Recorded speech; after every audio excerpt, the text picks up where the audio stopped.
What's up, everybody? Ben Rasa, Matt Gajewski here, and we want to tell you about all the exciting things we've got at Betting You, our college sports betting podcast that we're going to be breaking down each and every day, giving you the picks for college football. You can find it on the Odd Shopper YouTube channel. You can find it anywhere you listen to podcasts. Matt, I know you're the college football guru. Tell the people what they can expect each and every week.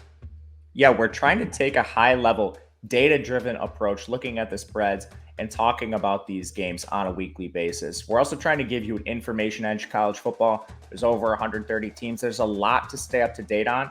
So early in the week, we'll be recording this show, giving you everything we think you need to know about the upcoming college football games. Absolutely. Here's a little sneak peek of what you can expect each and every week. We're going to be diving into games. We're going to be answering questions. We're going to be doing all the fun things here at Betting You. It is time to bet some actual games. And Matt, I want to ask you, last week we got things started, talked a little transfers, talked just the landscape of college football. The off-season Heisman Market, is that something that you look to in the futures? And is there kind of that formula where we can get an idea of who might be live to win this award? Yeah, I think this is a beatable market. It's beatable primarily early in the offseason, and it rewards people that are following the news. They know the landscape of these teams. But not only that, you need to know who kind of traditionally wins the Heisman. There are a lot of really popular players out there that might not have the best odds and are actually kind of dead to win this award just based on the position they play, their conference, or maybe their team just isn't quite good enough to actually take down that Heisman award. So I do think this is a beatable market and one I try to attack every single offseason. You mentioned that Syracuse ultimately is towards the top of your favorite bets. What other team do you think stands out that you really want to put your money down on?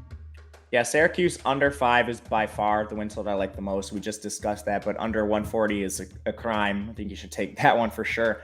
I like Boston College under 6.5. That's at minus 135.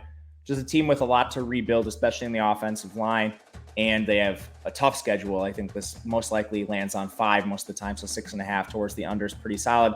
And then NC State, there's a very real chance they're favored in 11 games this year. Their win total is 8.5. It is minus 150. If you don't want to lay that juice, I think you could bet them plus 500 to win the ACC, but that game likely comes down to them versus Clemson, and you mentioned a very good strategy, which is just taking them on the money line in that game, which is probably around plus 300-ish, depending on how these teams fare up to that point.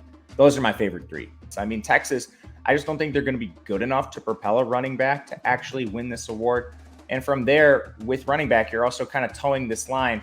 You need them to be just a monster on the ground. Bell cow opportunity, like 300, 400 touches. Bijan has that in his range of outcomes, but the more you touch the ball at the running back position, the higher likelihood you get injured. And we can ask Bijan about this last year. He was out for the year. I mean, like week 8, week 9. So that's also a risk here too with Texas.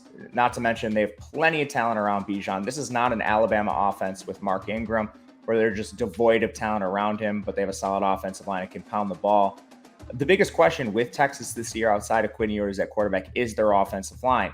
They're not returning very much production. The production they do return is poor. Now, they got a couple 5-stars in recruiting, just incoming freshmen. But again, those are incoming freshmen. It would take a lot for them to just come in and end up being like the Alabama offensive line that propelled Mark Ingram to a Heisman. So overall, I think Bijan, love him as a player. He's the worst Heisman bet on the board. There you have it, folks. I hope you enjoy it as much as we do putting out this show. Again, you can find it on the Odd Shopper YouTube each and every week, as well as anywhere you listen to your podcast. Please support the show here at Betting You. I know for me and Matt, we are so excited to bring you the data-driven analysis and, of course, try to beat those closing lines each and every week to make some money in the betting markets. Matt, any final thoughts here at Betting You? Just thank you guys all for being here. Really looking forward to having a fun upcoming season with you all. Absolutely. We will see you all year to cash some tickets.